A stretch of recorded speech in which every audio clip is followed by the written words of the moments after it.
have to tell you a little story about this song. About 4 or 5 years ago, I didn't have the privilege of accompanying her, and somebody else was. And I was sitting down in the audience, and on that second chorus, she goes up there and hits that high note, and I'm clenching my chair. Is she going to be, I hope she's on it. I really like to have her on top of it. And I had no worry. She was up there and on top of it like she was today. So give her another.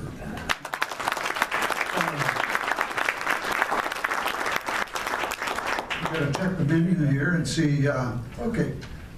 Well, we've got one of our own, John Sander. He's going to come up and sing along with the band, and we're going to do Chestnuts, right? Looking on open fire. And I want to make sure to thank you for my placement in the show to follow that.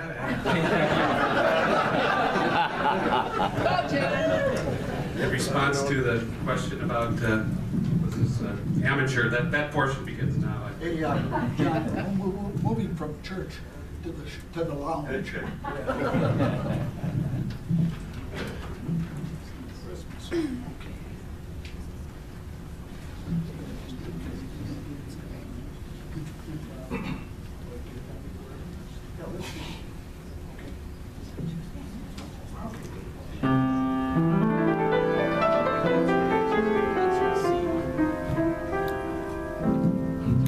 Chestnuts roasting on an open fire,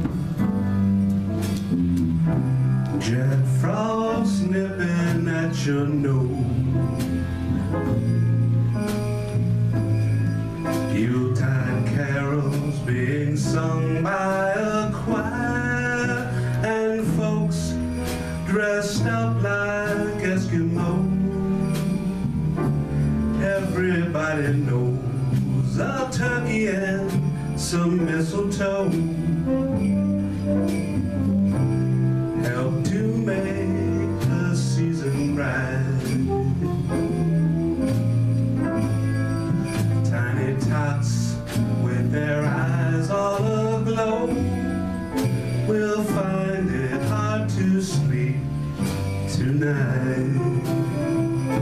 You know that Santa's on his way. He's loaded lots of toys and goodies on the sleigh. And every mother's child is gonna spy to see if reindeer really know how to fly.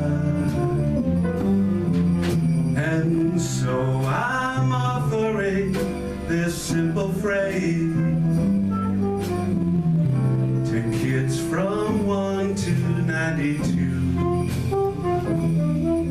Although it's been said many times, many ways, Merry Christmas to you.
me too.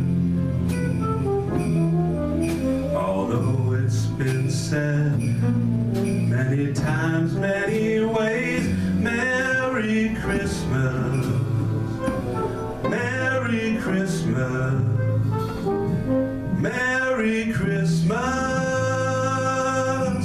to you.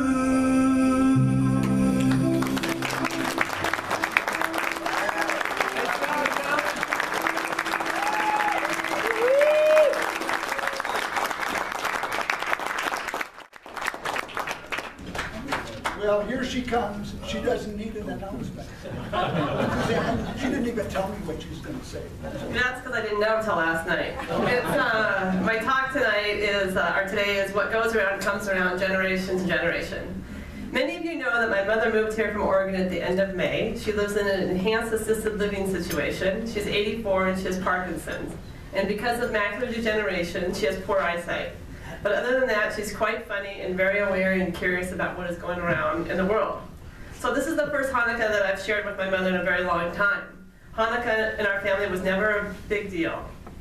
We celebrate it very simply. We lit the menorah each night and received small excited about. Our father was in the toy business, so they didn't believe in giving us toys for Christmas, or for Hanukkah. Our parents treated us to a few special food delicacies during the week, shrimp on the salad, which is ironic that shrimp is not kosher, a dried fruit plate, and mint chocolate candies.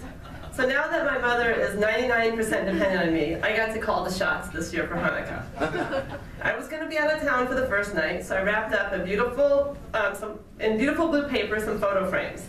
I left them on her table, and in big letters I wrote, "For Mom, open the first night of Hanukkah." And I gave it to her a few days early. And I told her not to open it, and it was for the first night when I was out of town. I visited her the next day because I need to drop something off, and I saw that her present was open. I said, "Mom, you opened your present early. Why'd you do that?" She said, "I was curious what you got me." I couldn't believe she did it. I said, "Mom, you're supposed to wait until the first night. Now you have nothing to open up tomorrow." She gave me a sad look, much like a toddler, and I said, "Okay, fine. I have something else to give you, but I'm going to give it to the nurse because I don't trust you around the Hanukkah presents." And I was thinking, I wonder what she would have done if we had done that. She would not have given us replacement presents. I'm a nicer mom, I decided. On the second night of Hanukkah, my husband and I were planning to visit her and give her some thumbtacks for her bulletin board. But due to the snowstorm last Sunday, we weren't able to travel. I called her to tell her that we couldn't drive over, and she said, "Are you sure?" I said, "Mom, it's a snow emergency. You live in St. Louis Park. We live in Mendota Heights. I'm sure." She says, "Well, if you change your mind, come on over. I'll be here." Now, this is a woman who used to have white knuckles on the steering wheel when we had a few flakes of snow in Oregon. So the third night, I gave her thumbtacks. She opened it, she looked at it, she shaked them, and she said, "Is this candy?" I said, "No, seriously, Mom, it's not. It's thumbtacks for your bulletin board." And she said, "Well, I guess I need them." I thought it was going to be candy. "Well, Mom, you're in luck, as I have your third present, and it's candy." I gave her chocolate mint candy canes. She's not allowed to eat alone, as people with Parkinson's have trouble swallowing, and they can choke. So I broke off a piece, and I watched her as she enjoyed sucking on it in her mouth. On the fourth night of Hanukkah, I spent the entire day with her. She had cataract surgery on her left eye.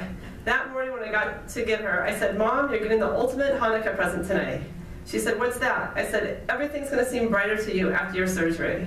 You'll have improved vision. You'll have your own festival of lights in your own head."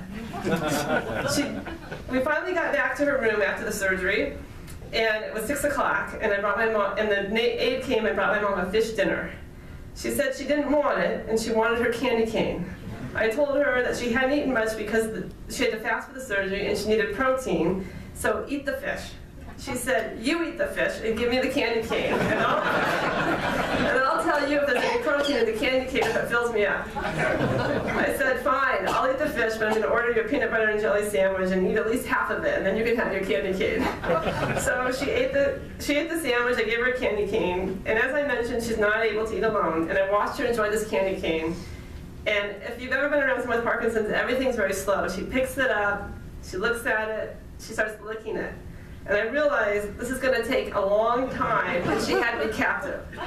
So she's smiling at me, knowing that I can't leave her alone. So finally I said, Mom, I gotta go. I got an hour and a half drive. We still have snow on the road. So you know what? I'm going to wheel you down to the nurse's station, and you can enjoy your candy cane down there. She said, fine, I'm happy to do that. So down she went to the nurse's station. On the 5th night of Hanukkah, we went for her post-op checkout. We were sitting in the waiting room, and a very handsome young man, around 30, walks by, and my mom looks at me and says, did you see that good-looking guy? I looked at her and I said, you noticed him? I guess your eye surgery worked. On the way home from the appointment, I asked the driver to stop at Burger King. I said I wanted to get my mom a bacon cheeseburger junior Whopper, her favorite. I guess that's like her giving us shrimp on the salad. I told her it was her gift for the 6th night. So today is the 7th night. We're going to give her snow boots. I think that's practical, just like the turtlenecks she gave us. And tomorrow night, we're going to have dinner with her. We'll have Chinese food, a good traditional Jewish meal. But seriously, my mom is not allowed to light the menorah where she lives. I finally realized you're old enough not to play with matches, but since your reflexes have slowed down, they tell you that you might start a fire and burn the place down. So every night we just sit and we stare at the unlit candles of the menorah and remember when we used to light them as a family. I realize it really doesn't matter that they're not lit, because we look at them and our mind is full of the memories of Hanukkah's years past with the family together. So I say, what goes around comes around. I brought her some of the practical gifts. No matter what we did, it was special by just being together like old times. Happy Hanukkah.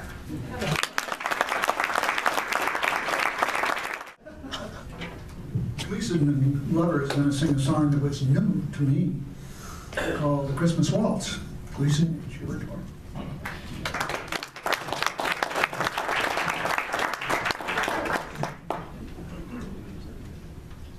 Now continuing amateur hour, where Sharon would say, bloody awful. I was going to do the Haida song, but some kids came in and took it over.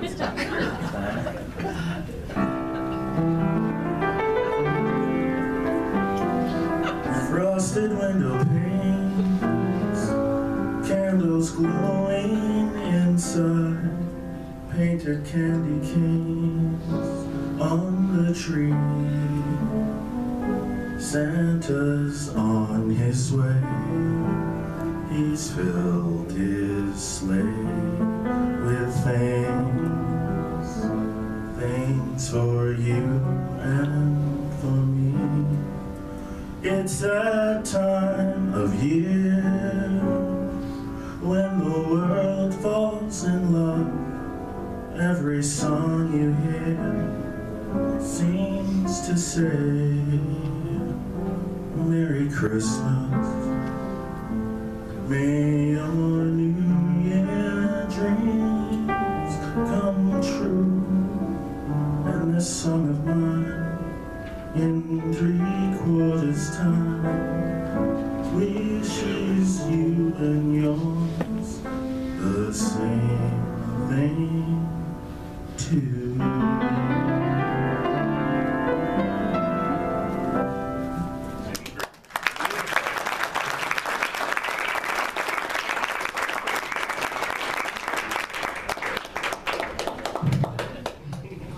That's our show.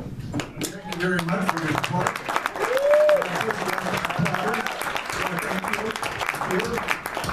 And we're done until next year. Thank you very much, Jerry. I'm afraid we've run over a little bit, so run to work and have a very peaceful holidays. And go ahead, John, take it away. Thank you.